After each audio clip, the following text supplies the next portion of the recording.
L-oppożizzjoni għandha tendenza ta' double standards. Iżda jekk trid tkun konsistenti għandha tirtira l-mozzjoni tagħha kontra l-avviż legali li jirregola l-akkreditazzjoni tal-universitajiet f'pajjiżna. Għal dan il-Prim Ministru Joseph Muscat f'intervista fuq One Radio. Hawn innota kif il-Partit Nazzjonalista qed iħares lejn iċ-Chairman tal-Kummissjoni għall-Edukazzjoni Ogħla Martin Scicluna. Scicluna li l-ewwel l-oppożizzjoni faħritu bħala persuna ta' integrità wara li kien kritika lil Gvern Laburista u issa kritikatu għax sostna li għal kuntrarju ta' dak li qalu huma l-istandards tal-universitajiet mhux se jinżlu u x-xogħol tal-Kummissjoni mexa indipendentement mill-proġett tal-Università Amerikana. Jekk verament l-oppożizzjoni trid tkun konsistenti, għandha tirtira din il-mozzjoni. Jekk ma tirtiraħħiex aħna m'għandna l-ebda problema biex niddiskutuha u nivvutaw fuqha.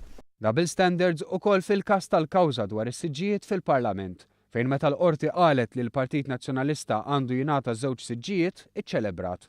Però għax fl-appell din id-deċiżjoni twaqqet, kritikat l-istituzzjoni u akkużata li qed taħdem favur il-Gvern.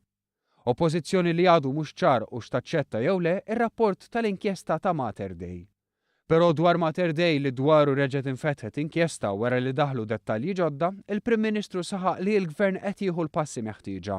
Anke jekk se jkun diffiċli għall-Gvern Malti wara l-waiver li jingħata fl-2009 u l-preċedent tar-reservwar fl-2011 li fih Malta ċediet. Ħankunu qegħdin intellawha u tellajnija diġà fl-ogħla livelli politiċi fl-Iżvezja wkoll.